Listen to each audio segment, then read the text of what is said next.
Hisense A5 Pro CC. I love this phone. I've wanted an e-ink phone since like 2012. I watched Onyx work on their first one. They never even brought theirs to market. Still haven't brought theirs to market. This is the only one out there so far that you can just go out and buy. What I love, it's e-ink. It's color e-ink. It's fantastic. Dedicated e-ink button.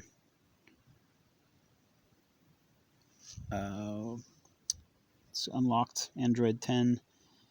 Variable refresh rate down here in the bottom. It's up to speed. Manual brightness. Auto brightness. The storage is fantastic. 128 gigabytes. USB-C. So many things. I've got this goofy little case I put on there. I didn't want to invest a lot in this phone because, like I have in an earlier video we'll get to, there's issues with some things on here. So I didn't want to get a dedicated whole bunch of stuff for it yet. The manual backlight's off there. I've got set up a double tap on the e-ink button. We'll turn the manual backlight on. Turn the manual backlight on. So there's the backlight. We can dial up that backlight. It is all the way bright, but you don't even need it. Turn the backlight off.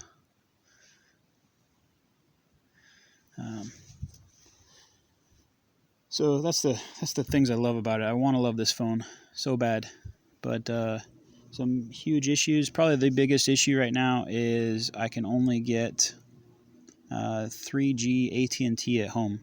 On the way to work and at work, I got like a 40-minute commute. I don't have anything. Only right here at home for some reason, and it's funny because I live out in a rural area. So why that is, I don't know. That's AT&T SIM card.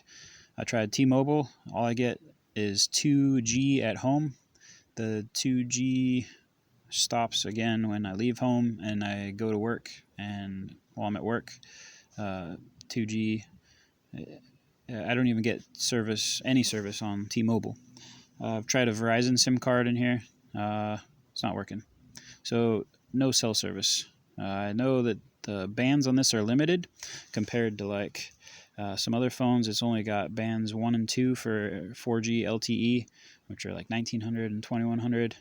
But those seem to not be the primary bands that AT&T and T-Mobile are using in the United States for their 4G LTE.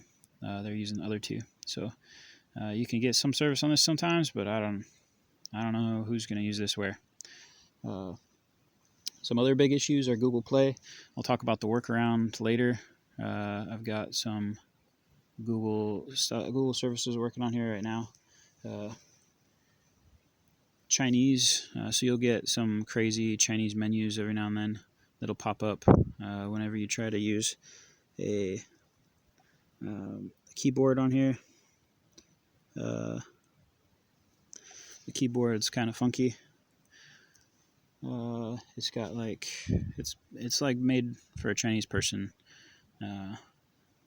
and English is like an afterthought. So I'll kind of show you guys an example here. Here's the keyboard that comes on it. Down here is the little like Chinese English button. Right now it's set to English. That's the Chinese character for English. That's what I'm talking about. It's like made for a Chinese person. So you got that character right there is for punctuation, and the punctuation it gives you is all weird punctuation. You have to scroll to go find the real punctuation. Like, who needs 4 apostrophes in a row? Like, seriously. And even things like the numbers, it should give you some punctuation there, but it's all strange, random punctuation. I mean, not crazy strange, but like, where's the exclamation mark and the question mark, you know? The other thing is like the auto fill is not as weird, and it doesn't add spaces after words automatically. A lot of stuff that you'd expect from something more standard than this. So those are the big issues. Other than that, like the ghosting, I didn't find the ghosting a huge deal. The ghosting is kind of a cool watermark effect, and it just kind of gave like this almost transparent look to the screen, like I was looking underneath at a layer that I had just been on. So it's almost like that. Some apps that are working. I've got a quick list here for apps that are working. I got the Here We Go navigation app working on here. That's a Nokia product. I had a Nokia 1020 a long time ago and really liked that Nokia experience. DuckDuckGo is working.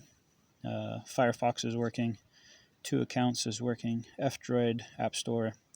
Astro File Browser is working. Eevee for the launcher. YouTube works via DuckDuckGo. I also got it working via the 2Accounts. Microsoft Teams works on here. I had to use that for work. And Kobo, I'm a Kobo person for my ebooks. I don't do the Amazon Kindle thing. What works with 2Accounts is Gmail, WhatsApp, Google Voice, and YouTube. I'll show you that 2Accounts here in a second. What I don't have working right now is Maps.me. I guess it uses Google Location Services for refining the GPS location, and so you just can't get your location on there at all. Parallel Space, I tried using that as another means to get the same kind of account emulation, VirtualBox kind of style cloning of apps that 2Accounts does. So real quick, the workaround. The workaround comes from this website, https://ebook.it/?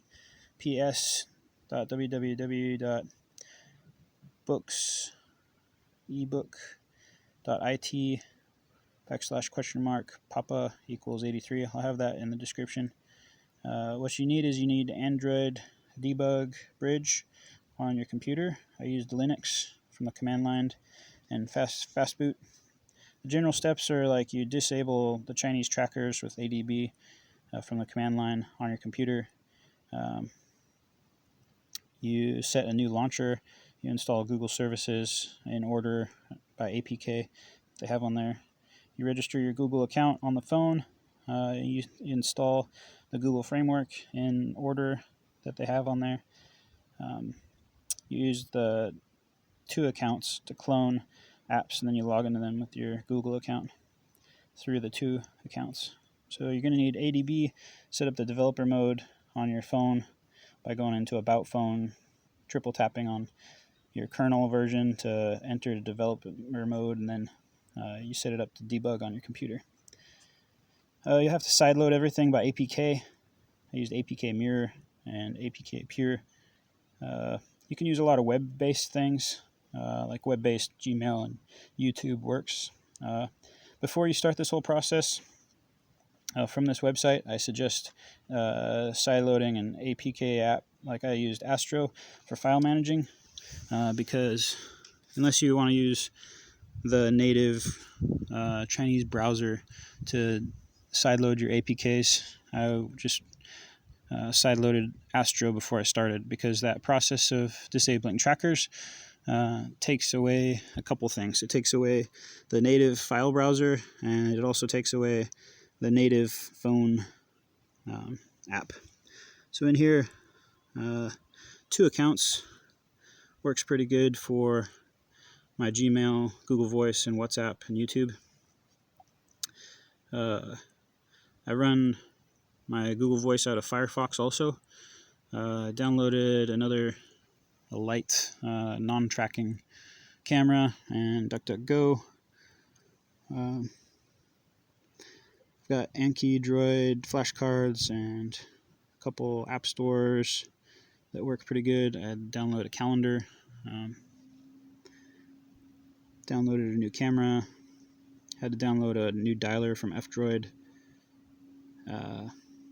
There's a new gallery that wasn't so creepy as the Chinese one. I never got Google Hangouts working. Kobo worked well on here. You could play music and whole 9 yards. Microsoft Teams worked. TuneIn Radio worked. And then there's a bunch of Chinese apps that you can remove pretty easily. So that's about it. Otherwise, it's like pretty standard Android 10 stuff. If you guys want me to try anything, let me know. like, subscribe. Tell me if there's a new way to root this phone out there other than the workaround that I shared. Also, tell me if you'd like to see anything, try it on here, if I need to sideload it or whatever. Again, the biggest thing is that I'm just stuck at 3G right now. And it works okay for playing stuff. Oh, another thing, camera is, I think it's pretty great for e-ink. Remember, this is e-ink phone. This isn't got any kind of backlight or anything, but let's take some photos and we'll go into the gallery. I'll show you what those look like.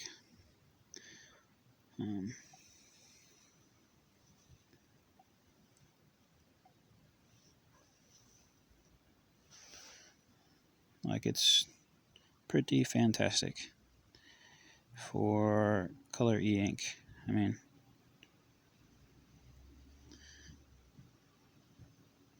what can you expect? It's just, it's lovely. I love it. Anyway, let me know.